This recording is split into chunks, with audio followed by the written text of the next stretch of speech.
Good morning students, how are you all students. आज हम read करने जा रहे हैं लेसन नंबर 5 एयर। एयर के बारे में आज हम रीड करेंगे। Air is all around us, कि एयर जो है हमारे चारों तरफ होती है। All living beings need air to live. Need means ज़रूरत, कि हर किसी को एयर की, हवा की ज़रूरत होती है जीवित रहने के लिए। It is very important that the air we breathe is clean and fresh. ये हमारे लिए बहुत ज़्यादा इम्पॉर्टेंट होता है। इम्पॉर्टेंट मीन्स महत्वपूर्ण, कि ये हमारे लिए बहुत ज़्यादा महत्वपूर्ण होता है कि जिस भी एयर में हम सांस ले रहे हैं, breathe means air, breathe means सांस लेना, एयर मीन्स हवा, कि जिस भी हवा में हम सांस ले रहे हैं वो एकदम साफ सुथरी हो। Human beings take in oxygen and breathe out carbon dioxide. जो ह्यूमन बींग्स हैं यानी कि जो मनुष्य हैं वो क्या करते हैं, ऑक्सीजन लेते हैं और कार्बन डाइऑक्साइड ब्रीथ आउट करते हैं यानी कि छोड़ते हैं। Plants and trees make the air fresh as they use carbon dioxide from the air to make food and breathe out oxygen. क्या कहता है स्टूडेंट्स कि जो हमारे प्लांट्स और ट्रीज़ हैं वो क्या करते हैं, हमारे जो एयर है उसको साफ़ करते हैं यानी कि उसको फ्रेश रखते हैं, साफ़ सुथरा बनाते हैं। और वो क्या करते हैं, वो कार्बन डाइऑक्साइड लेते हैं। जो हम कार्बन डाइऑक्साइड ब्रीथ आउट करते हैं यानी कि छोड़ते हैं, वही प्लांट्स और ट्रीज़ लेते हैं। किस चीज़ के लिए, फूड को प्रिपेयर करने के लिए। फूड जो बनता है जैसे फ्रूट्स हैं, वेजिटेबल्स हैं, जो भी फूड बनता है तो वो प्लांट्स और ट्रीज़ किसकी मदद से करते हैं, कार्बन डाइऑक्साइड से बनाते हैं। और ब्रीथ आउट वो क्या छोड़ते हैं, पेड़ पौधे क्या छोड़ते हैं स्टूडेंट्स, ऑक्सीजन, जो कि हम लेते हैं। In this way plants make the air clean for us and enrich it with oxygen. कहता है स्टूडेंट्स कि इसी तरह से जो हमारे प्लांट्स हैं, ट्रीज़ हैं, जो हमारे पेड़ पौधे हैं, वो हमारी हवा को बहुत ज़्यादा क्लीन करते हैं और साथ साथ में हमें क्या देते हैं, हमें ऑक्सीजन देते हैं। डर्टी और polluted air is bad for our health and harms the environment around us. Dirty means गंदा, पॉल्यूटेड मीन्स प्रदूषित या दूषित, हार्म्स मीन्स नुकसान पहुंचाना, कि जो गंदी और दूषित हवा होती है वो हमारी हेल्थ को नुकसान पहुंचाती है। और साथ ही साथ जो हमारे आसपास में एनवायरनमेंट है, जो भी हमारी सारी चीज़ें हैं उनको भी नुकसान पहुंचाती है। नेक्स्ट हम रीड कर रहे हैं, how does the air get polluted, कि एयर पॉल्यूटेड कैसे होती है, एयर दूषित कैसे होती है। Human beings depend on the environment for different activities. जो मनुष्य हैं वो किस पे डिपेंड है स्टूडेंट्स, पर्यावरण पे यानी कि एनवायरनमेंट पे डिपेंड करते हैं। और अपनी जो भी एक्टिविटीज़ होती हैं यानी कि जो भी रोज़ के कार्य होते हैं यानी कि जो डेली हमारे एक्टिविटीज़ होती हैं उनके लिए एनवायरनमेंट पे डिपेंड हैं।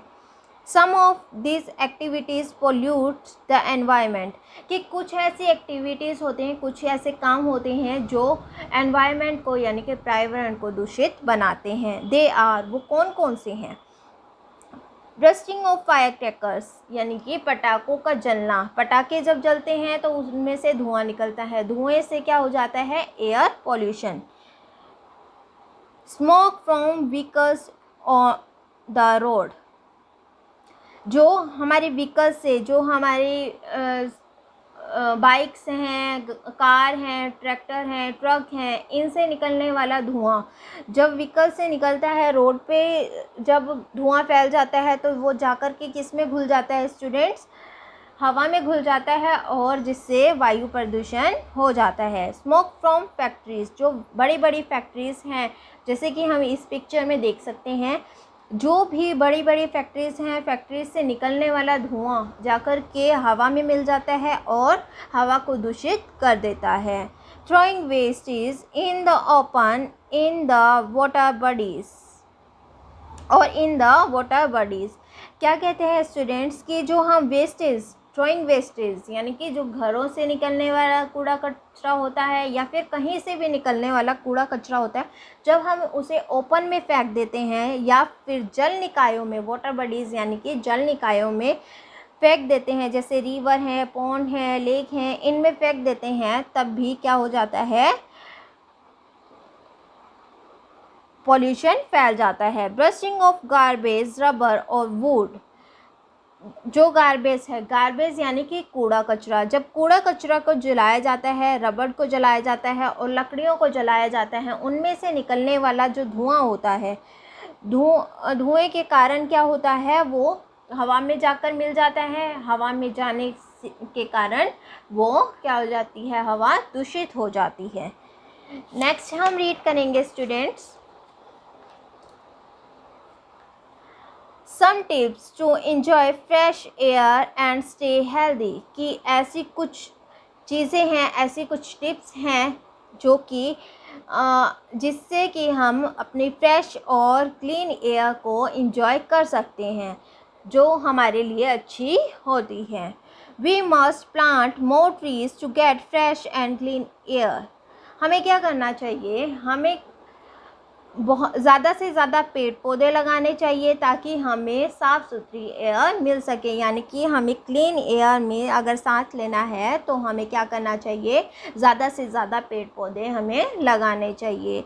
We should go for early morning walks to park और green areas to enjoy fresh air.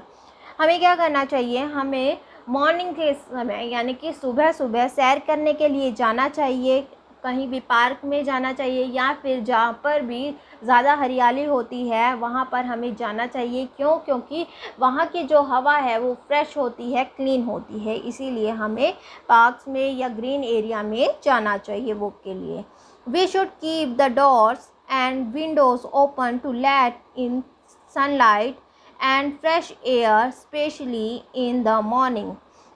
हमें क्या करना चाहिए, हमें अपनी विंडोज़ को, डोर को ओपन करना चाहिए। जब सुबह सुबह सूर्य की किरणें आती हैं उस टाइम हमें मॉर्निंग के समय अपने विंडोज़ को और डोर्स को ओपन कर देना चाहिए ताकि हमें फ्रेश और क्लीन एयर मिल सके।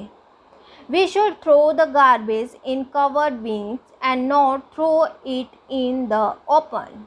हमें जो कूड़ा कचरा है वो कवर्ड बिन में डालना चाहिए, यानी कि डस्टबिन में डालना चाहिए, जो कूड़ादान है उसमें डालना चाहिए। हमें ओपन में गार्बेज को फेंकना नहीं चाहिए, यानी कि खुले में हमें कूड़े कचरे को नहीं फेंकना चाहिए।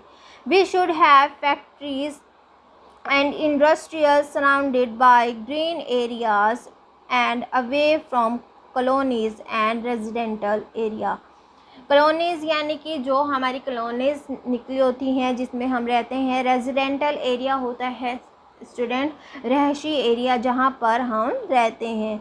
जो भी फैक्ट्रीज़ होती हैं, जो इंडस्ट्रीज़ होती हैं वो कहाँ होनी चाहिए, ग्रीन एरियाज़ में होनी चाहिए, लेकिन वो किससे दूर होनी चाहिए, जो जहाँ पर ज़्यादा से ज़्यादा लोग रहते हैं उनसे दूर होनी चाहिए, कॉलोनी से दूर होनी चाहिए। क्योंकि फैक्ट्रियों से बहुत ज़्यादा धुआं निकलता है जिनसे हवा प्रदूषित हो जाती है, और प्रदूषित अगर हम हवा में रहते हैं तब हमें कई तरह की परेशानियां होती हैं। इसीलिए कॉलोनीज़ और रेजिडेंटल एरिया से फैक्ट्रीज़ और इंडस्ट्रीज़ दूर होनी चाहिए। We should use a handkerchief when we cough or sneeze so that germs do not spread in the air. कफ यानी कि खांसी और स्नीज़ यानी कि जब हमें छींक आती है। जर्म्स यानी कि जो कीटाणु होते हैं। स्प्रेड यानी कि फैलना। हमें हैंडकरचीफ का यूज़ करना चाहिए। हैंडकरचीफ मीन्स हैंकी या फिर रुमाल हम कहते हैं जिसे। हमें रुमाल का यूज़ करना चाहिए जब हमें खांसी है, जुखाम है, जब हम छींकते हैं तब हमें रुमाल का यूज़ करना चाहिए ताकि हम जब भी खांसी और जुखाम है उनसे निकलने वाले जर्म्स जो है वो हवा में ना घुलें या फिर ना फैलें। इसीलिए हमें हैंकी का यूज़ करना चाहिए। Have you wondered what can happen to us if we breathe in dirty and harmful air? क्या आप जानते हैं कि अगर हम डर्टी यानी कि गंदी और दूषित हवा में सांस लेते हैं तो हमारे साथ क्या होता है? We fall sick, sick means बीमार, हम बीमार हो जाते हैं। When the environment around us is polluted, it affects us directly. अगर हमारे चारों तरफ का जो एनवायरनमेंट है, जो पर्यावरण है, अगर वो दूषित होता है तो वो हमारे ऊपर सीधा ही इफ़ेक्ट करता है, यानी कि सीधा ही असर हमारी हेल्थ पर करता है। So we must protect our environment from being polluted. इसीलिए हमें क्या करना चाहिए, हमें अपने एनवायरनमेंट को साफ़ सुथरा रखना चाहिए, क्लीन रखना चाहिए, प्रोटेक्ट करना चाहिए, यानी कि इसकी सुरक्षा करनी चाहिए पोल्यूटेड होने से, यानी कि इसको दूषित होने से हमें बचाना चाहिए। Each one of us must play an important role in keeping the air around us clean, fresh and healthy. हर एक मनुष्य क्या करता है, एक इम्पॉर्टेंट रोल प्ले करता है, यानी कि एक बहुत ही महत्वपूर्ण रोल प्ले करता है किस चीज़ में, जो हमारी एनवायरनमेंट है, हमारे पर्यावरण है, जो हमारी चारों तरफ की हवाएं हैं, उसको क्लीन, फ्रेश और हेल्दी रखने में हर कोई अगर ये पॉइंट्स, ये इफ़ेक्ट जो है फॉलो करता है तो क्या हो जाता है, हम अपने पर्यावरण को सुरक्षित रख सकते हैं। स्टूडेंट्स, ये था हमारे लेसन जो हमने आज रीड कर लिया है। Thank you.